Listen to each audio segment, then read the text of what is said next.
प्यारे बच्चों, क्लास 4 गणित अध्याय 14 परिमाप एवं क्षेत्रफल। तो हमने पहले परिमाप पढ़ा था और आज क्षेत्रफल पढ़ेंगे। तो चलिए सबसे पहले एक बार देख लेते हैं परिमाप क्या है, क्षेत्रफल क्या है। तो हमने पढ़ा था परिमाप किसी भी आकृति के चारों ओर का माप परिमाप कहलाता है।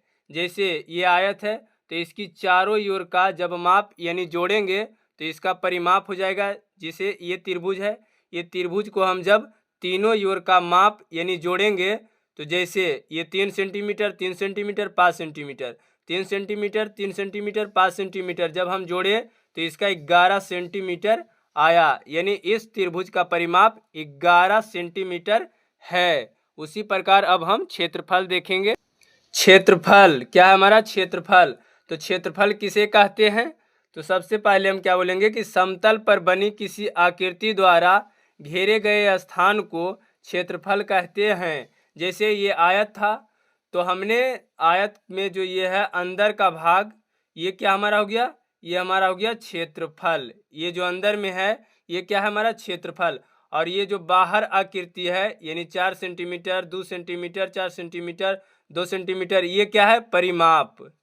ठीक है प्यारे बच्चों, चलिए अब हम पढ़ते हैं क्षेत्रफल।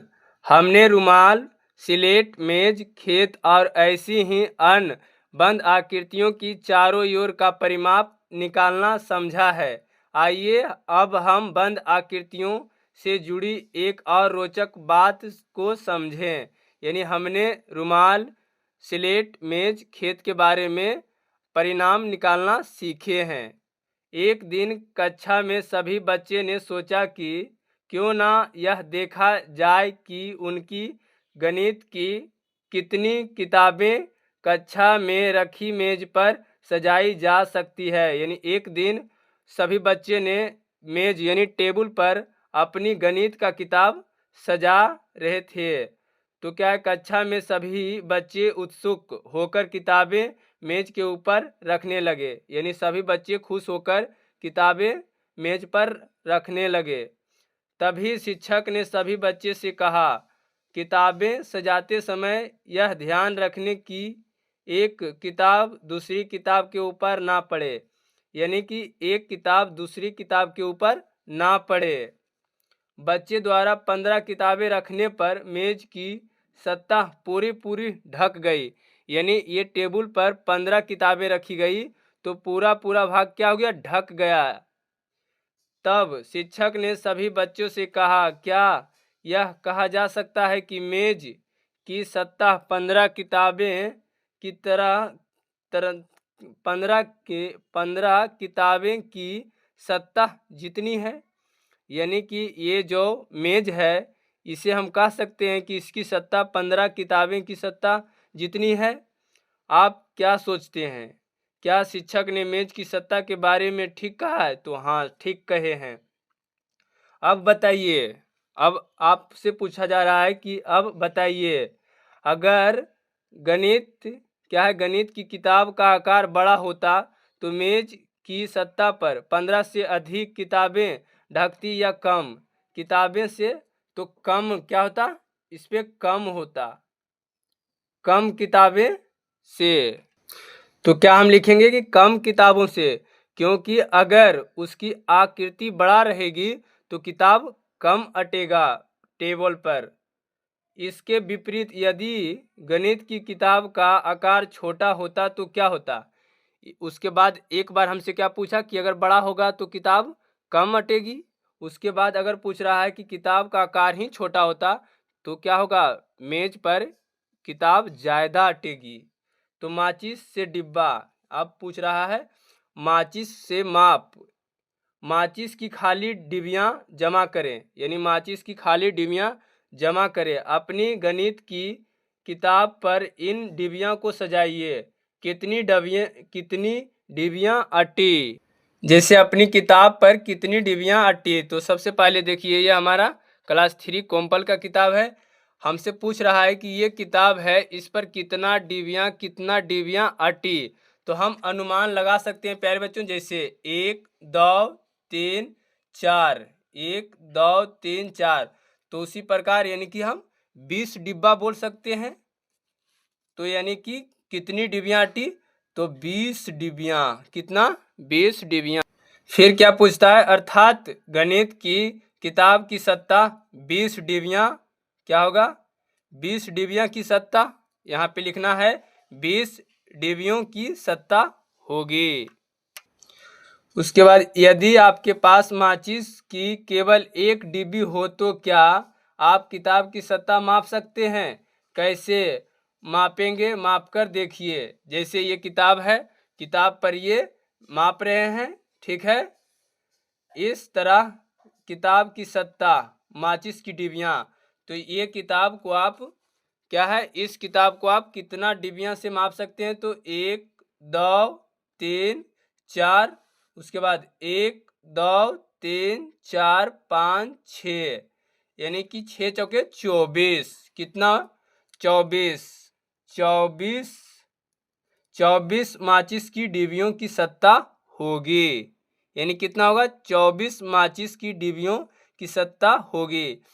इसमें अलग अलग भी हो सकता है प्यारे बच्चों। अगर हम गणित किताब की सत्ता मापे तो 22 हो, हिंदी की किताब पर हम सत्ता नापे तो 18 हो, 20 हो, हिंदी की किताब पे मापे तो 15 हो, 14 हो। सब किताब की आकार पर निर्भर होगा कि कितना डिबिया माचिस किताब की सत्ता पर अटेगा। उसके बाद क्या है, किसी आकृति की सत्ता जितनी सत्ता घेरती है उसे उस सत्ता का क्षेत्रफल कहते हैं। जैसे कि कोई भी आकृति हो, क्या हो, कोई भी आकृति हो, उस पर जितना जगह घेरेगी वही क्षेत्रफल कहलाते हैं। निर्देश के अनुसार नीचे लिखी वस्तुओं की सत्ता मापकर देखिए। वस्तु किससे मापे?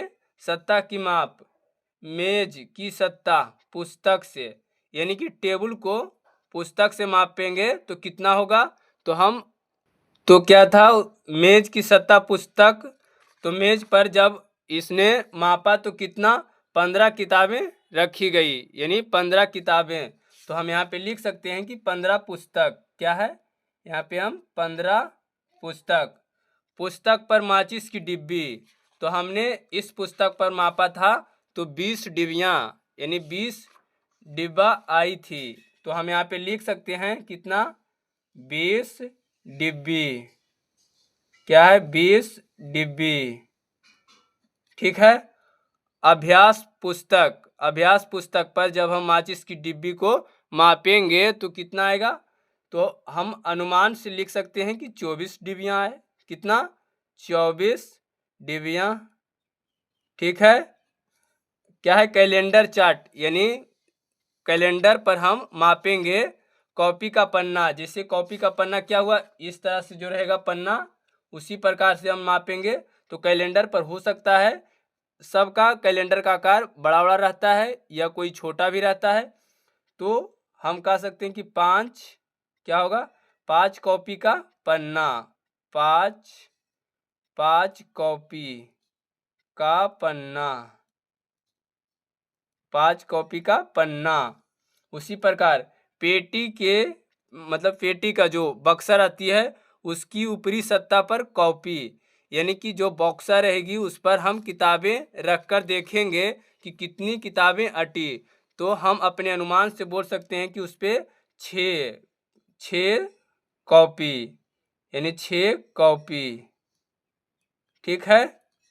हमने माप कर तो इसे देखा नहीं प्यारे बच्चों, हमने अपना अनुमान से इस प्रश्न का उत्तर दिया। अगर आपके पास पेटी की ऊपरी सत्ता है तो उस पर कॉपी रखकर देखिए। कैलेंडर आपके पास है तो कॉपी का पन्ना उस पर रखिए कि कितना पन्ना हुआ, 3 पन्ना, 4 पन्ना, 5 पन्ना, जितना पन्ना होगा यहाँ पे आप लिख लीजिएगा। अभ्यास पुस्तक पे आप मापिएगा। जैसे ये पुस्तक का है तो इसमें मापिएगा कि 1 2 3 4 5 6 7 8, यानी कि लाइन पार पर के आप माप कर इस पे लिख सकते हैं, ठीक है। उसके बाद अब क्या हमारा है, पूछता है कि आप अपने माप की तुलना अपने दोस्त के माप से कीजिए, क्या कोई अंतर आया? सोचिए और बताइए ऐसा क्यों हुआ। ऐसा इसलिए होगा क्योंकि उसकी किताब की आकार अलग हो सकता है, हमारे किताब की आकार अलग हो सकता है। हम इस तरह से मापे और कोई इस तरह से मापे, ये अंतर हो सकता है। अगर हमें लिखने के लिए बोलता तो हम लिखते अपने कॉपी में, सिर्फ बोल रहा है बताइए तो हमने बता दिया। यदि आपकी कक्षा में रखी मेज की सतह को गणित की किताब द्वारा मापे यानी मापते समय कुछ भाग छूट जाए तो छूटे हुए भाग को माचिस की डिबिया से मापिए। बोल रहा है कि अपनी कक्षा में मेज पर यानी टेबल पर गणित की पुस्तक को मापिए, और अगर यानी माप कर छूट जाता है तो उसे माचिस की डिब्बे से पहले क्या करिए, मेज पर किताब से आप 4 किताब 5 किताब हुआ जितना आप माप लीजिए, उसके बाद आप माचिस की डिबिया से मापिए। तो उस समय आपके मेज की माप होगी, तो पहले हमने कितना है तो 15, तो हम यहाँ पे लिखेंगे कि 14। क्या होगा 14 गणित की पुस्तकें की माप और माचिस की, तो माचिस को हम लिख सकते हैं कितना, हम लिख सकते हैं कि 6। कितना हो गया 6 माचिस की माप। ठीक है, चूड़ी से माप। अब क्या करिए, अब चूड़ी लेकर आप मापिए। क्या बोल रहा है, अभी आपने अलग अलग वस्तुओं की सतह को किताब माचिस आदि की सतह द्वारा माप कर देखा। बिल्कुल हमने देखा। क्या किसी भी आकृति की वस्तु द्वारा आप ऊपर दी गई वस्तुओं की सतह को पूरा माप सकते हैं? सोचिए। आपने किताब पर माचिस की डिबियाँ सजाकर देखी है, अब आप किताब पर चूड़ियाँ सजाइए। जैसे ये किताब पर हमने पहले माचिस सजाया था, अब इस पर चूड़ियाँ सजाइए। तो सबसे पहले हम सजाएंगे तो क्या होगा, एक चूड़ी ऐसे आकार में लेकर 2 3 4 5 6 7 8 9 10 11, यानी अनुमान से हमने बता दिया 11, यानी कितनी चूड़ियाँ सजी तो 11। कितनी 11। इस चित्र में आप देख रहे हैं ये किताब पर ये क्या करें, सजा रहे हैं कि चूड़ियाँ को, जो कि आप देख रहे हैं। किताब की आकार भी अलग हो सकता है, चूड़ियाँ की भी आकार अलग हो सकता है। कुछ चूड़ियाँ बड़ी रहती है, कुछ चूड़ियाँ छोटी रहती है, कुछ किताबें बड़ी रहती है, कुछ किताबें छोटी रहती है। क्या चूड़ियों से किताब की सतह पूरी तरह ढक गई? तो क्या चूड़ियाँ सी पूरी किताब ढक गई? तो बिल्कुल नहीं ढकेगी। क्या नहीं, यहाँ पे हमने लिखना है। जैसे आप इस चित्र में भी देखकर समझ सकते हैं कि ये किताब का भाग है ये, और इस तरह से एक चूड़ी 2 चूड़ी, और ये भाग क्या हो रहा है खाली। उसी प्रकार इधर रखाएगा तो ये भाग खाली होगा, ये भाग खाली होगा, यानी कि पूरी तरह से नहीं ढकेगी किताबें। आइए अब हम डिब्बे गिनकर क्षेत्रफल का पता लगाते हैं।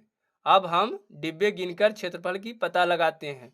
प्रश्न पहला, इस आकृति में ऐसे 6 डिब्बे हैं, अतः इस आकृति का क्षेत्रफल 6 डिब्बे हैं होगा, यानी कि इन आकृतियों का क्षेत्रफल बताइए। तो इसमें 1 2 3 4, तो 4 डिब्बे होंगे। इसमें कितना है 1 2 3 4 5 6 7 8 9 10 11 12 13 14, यानी कितना हो गया इसमें 14। तो हम लिख सकते हैं 14 डिब्बे। ये कितना हो गया 14 डिब्बे, 14 डिब्बे। उसके बाद इसमें क्या है, कुछ बच्चे सोचेंगे जो ये खाली स्थान है इसमें 1 2 और इसमें क्या होगा 2 2, तो 6 होगा, तो 14 6 20। बिल्कुल गलत हो जाएगी प्यारे बच्चों, क्योंकि इसमें इस आयत की आकृति में सिर्फ इतना ही भाग ढक रहा है, यानी इसमें सिर्फ इतना ही भाग ढक रहा है। अगर इसमें दिया हुआ रहता तो हम लिख सकते थे, इसमें अगर दिया हुआ नहीं है तो हम नहीं लिखेंगे। प्रश्न तीसरा, 1 2 3 4 5 6 7 8 9 10 11 12 13 14, इसमें भी कितना है 14 डिबियाँ। कितना है 14 डिबियाँ, यानी 14 डिब्बे हम लिख सकते हैं, 14 डिब्बे। ठीक है, इसमें हमारा कितना है 1 2 3 4 5 6 7 8 9 10, यानी 10 डिब्बे। कितना है 10 डिब्बे, तो हमने 10 डिब्बे लिख दिए। उसके बाद इसमें हमारा कितना है 1 2 3 4, कितना है 4, तो हम 4 डिब्बे लिखेंगे। इसमें कितना 1 2 3 4 5, तो इसमें हम 5 लिखेंगे। तो हमने क्या सभी का इसमें 4 डिब्बे, 14 डिब्बे, 14 डिब्बे, 10 डिब्बे, 4 डिब्बे, 5 डिब्बे। चलिए आगे। उसके बाद क्या है, राजू अपनी हथेली, हथेली यानी हाथ का बता रहा है। राजू अपनी हथेली की सतह का क्षेत्रफल निकालना चाहता है। इसके लिए उसने एक बड़ा कागज लिया और उस पर वर्ग बना लिया। तब कागज पर अपना हथेली रखा, उंगलियों और हथेली की चारों ओर पेंसिल से हथेली का घेरा बना लिया। यानी एक कागज लिया, उस पर वर्ग का चित्र बना लिया और उस पे अपने हथेली रखकर चारों ओर पेंसिल से घेरा बना लिया। जो आकृति कागज पर बनी उसमें पूरे वर्ग तो थे ही, पर साथ ही आधे से ज्यादा या कम कटे वर्ग भी थे।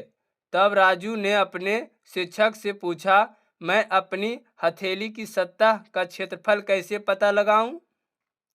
शिक्षक ने राजू से कहा, तुम आधे से छोटे कटे वर्ग को छोड़कर बाकी सारे वर्ग की संख्या गिन ले और तुम्हें लगभग अपनी हथेली का क्षेत्रफल मिल जाएगा। जैसे इधर एक चित्र दिया हुआ है, इस पर शिक्षक जब राजू ने इस तरह का एक सादा पेज लेकर इसमें वर्ग बना हुआ है प्यारे बच्चों, इस पर राजू ने अपने हाथ को इस भाग से रखा, यानी इस भाग से रखा। उसके बाद इसमें क्या किया, राजू ने इस तरह से पेंसिल चला चला कर क्या किया, इस आकृति में अपना चित्र बना लिया। ठीक है। उसके बाद जब हम क्षेत्रफल निकालते हैं तब आधे से अधिक क्षेत्र वाले डिब्बे वर्गों में नहीं गिनते, यानी कि अधिक या कम, जो क्या होता है वर्ग में कम आकार, जैसे ये आकृति में कम हो, उसे हम नहीं गिनते। आप गिनकर बताइए राजू की हथेली की सतह की माप कितनी होगी? चित्र में आए पूरे वर्ग की संख्या को गिनिए, यानी इसमें जितना वर्ग है उसे आप गिनकर यहाँ पे हम लिखेंगे। इसी प्रकार आधे और अधिक से कटे वर्ग की संख्या गिनिए, इन दोनों को जोड़िए। चलिए हम गिनते हैं। जब हमने राजू की हथेली की सतह का क्षेत्रफल निकाला प्यारे बच्चों, तो इसमें क्या पूछ रहा है, चित्र में आए पूरे वर्ग की संख्या को गिनिए। तो इसमें जितना आया है 220, कितना आया है 220। जब हमने एक एक लाइन को जब गिना है तो 220 आया है। इसी प्रकार आधे या आधे से अधिक कटे हुए की संख्या गिनिए। तो आधे से अधिक हमने गिना तो 26 आया, कितना आया 26 आया। उसके बाद अब दोनों को जोड़िए तो कितना 220 में 26 को जब हम जोड़ेंगे, 220 और 26 को हम जब जोड़ेंगे, 220 और 26 जब हम जोड़ेंगे, 0 और 6, 2 और 2 कितना हो गया 4 और 2, यानी कितना आया हमारा 246। कितना आया 246। तो हम यहाँ पे लिखेंगे दोनों जोड़ के तो 246। यही राजू की हथेली की सतह का क्षेत्रफल होगा, यानी राजू की हथेली का क्षेत्रफल कितना होगा 246। क्या इसी प्रकार आप अपनी हथेली की सतह का क्षेत्रफल पता कर सकते हैं? कोशिश कीजिए, यानी आप अपने हथेली का क्षेत्रफल ज्ञात कर सकते हैं तो कोशिश कीजिए। नीचे वर्गाकार शीट पर कुछ चित्र बने हैं। आप आधे या अधिक से एवं पूरे वर्ग को टिक कर और उन्हें गिन दिया गया चित्रों का क्षेत्रफल निकालिए। यानी नीचे जो वर्ग का आकृति दिया गया है उसमें आप आधे और आधे से अधिक एवं पूरे वर्ग को टिक लगाकर उन्हें गिनिए और चित्र का क्षेत्रफल निकालकर बताइए। जैसे ये क्या हमारा है ई, ये क्या है ए, तो ए में कितना है 1 2 3 4 5 6 7 8 9 10 11 12, यानी ए का क्षेत्रफल कितना हो गया तो 12, ये कितना हो गया 12। उसी प्रकार टी का जब हम गिनेंगे 1 2 3 4 5 6 7 8 9 10 11, यानी टी का क्षेत्रफल कितना हो गया 11।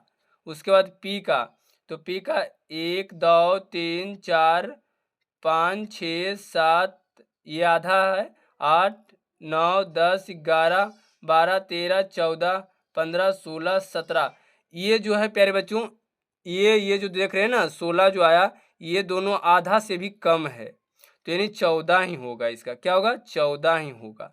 आधा से थोड़ा अधिक रहता तो हम उसे गिन लेते।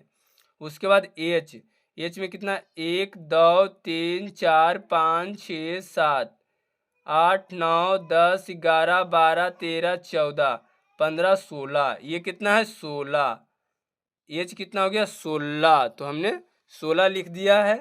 पत्ती का क्षेत्रफल, तो इसमें कितना 1 2, इसमें 3, ये 4 5 6 7 8 9 10 11 12 13 14 15 16 17 18 19, ये 20 21 22, यानी ये कितना हो गया 22। और बाकी जो आकृति है आधा से कम है, जो कि ये भी देख रहे हैं आधा से कम है प्यारे बच्चों, ये भी कम है, ये भी कम है, ये बिल्कुल कम है, ये भी कम, ये कम है, तो कितना होगा 22। ठीक है, अब हम आगे देखेंगे क्या हमारा है। नीचे कुछ क्या दिया हुआ है, नीचे कुछ आकृतियों के चित्र दिए गए हैं, इन्हें क्षेत्रफल आकार के अनुसार बड़े से छोटे क्रम में सजाइए और क्रम में रखने का कारण बताइए। क्या है, अनुसार बड़े से छोटे क्रम में सजाइए, तो इसमें सबसे बड़ा आकृति कौन सा हमारा है, तो इसमें हमसे सबसे बड़ा आकृति डी है। कौन सा है, डी है, तो हमने डी लिखा। उसके बाद कौन सा है, सी है, तो हमने सी लिखा। उसके बाद ए है तो ए लिखा। उसके बाद बी है तो बी लिखा। ठीक है, यानी पहले सबसे बड़ा डी है, सी है, उसके बाद ए है, उसके बाद बी है, उसके बाद ई है, उसके बाद क्या है ई है। ठीक है, चलिए हमने लिख लिया है। उसके बाद अगले प्रश्न क्या है, उसके बाद क्या हमारा है कि अब अपनी इच्छा से अपने आसपास की कुछ चीजें लीजिए और उनके भी क्या बोला, उनका भी क्षेत्रफल पता कीजिए। यानी आप अपने इच्छा के अनुसार आप माचिस की डिब्बा ले सकते हैं, एंटी बॉक्स ले सकते हैं। जैसे हम त्रिभुज का एक चित्र लेते हैं, जैसे इसमें हमने एक त्रिभुज बना लिया। उसके बाद इसमें कितना क्षेत्रफल होगा, सॉरी प्यारे बच्चों, इसने थोड़ा सा देखिए, हम हो गया प्यारे बच्चों, इसमें 1 वर्ग 2 3 4 5 6 7 8, ये 9, यानी इसमें त्रिभुज में कितना हो गया 9।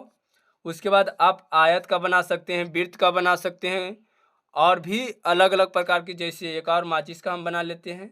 देखिए इसमें कितना हमारा वर्ग रहता है। इसी प्रकार आप भी अन्य प्रकार का बनाइएगा। जैसे इसमें हमने जब माचिस की डिबियाँ बनाया तो इसमें कितना है 1 2 3 4 5 6 7 8 9 10 11 12 13 14 15 16 17 18 19 20 21 22 23 24 25 26 27 28 29 30 31 32 33 34 35 36 37 38 39, यानी इसका कितना आया 39, यानी इसका क्षेत्रफल 39 आया। उसी प्रकार और भी आप अलग अलग पदार्थ यानी चीज लेकर उसका इसमें आप बना सकते हैं। अपना हथेली का भी बना सकते हैं, अपना एक अंगुली का भी बना सकते हैं, आप अपने छोटे किताब को बना सकते हैं, और भी अनेकों चीज का आप बना सकते हैं। उसके बाद क्या पूछ रहा है प्यारे बच्चों, आपने कमरे की लंबाई और चौड़ाई का मीटर सेंटीमीटर में मापकर तो सीख ही लिया है। अब जरा यह सोचिए, अगर आपको कमरे में दरी अथवा टाइल्स बिछानी हो तो आप फर्श का क्या पता करेंगे और कैसे। यानी कि हमने प्यारे बच्चों सीखा है कि कमरे की लंबाई चौड़ाई मीटर सेंटीमीटर में मापना सीख लिए हैं।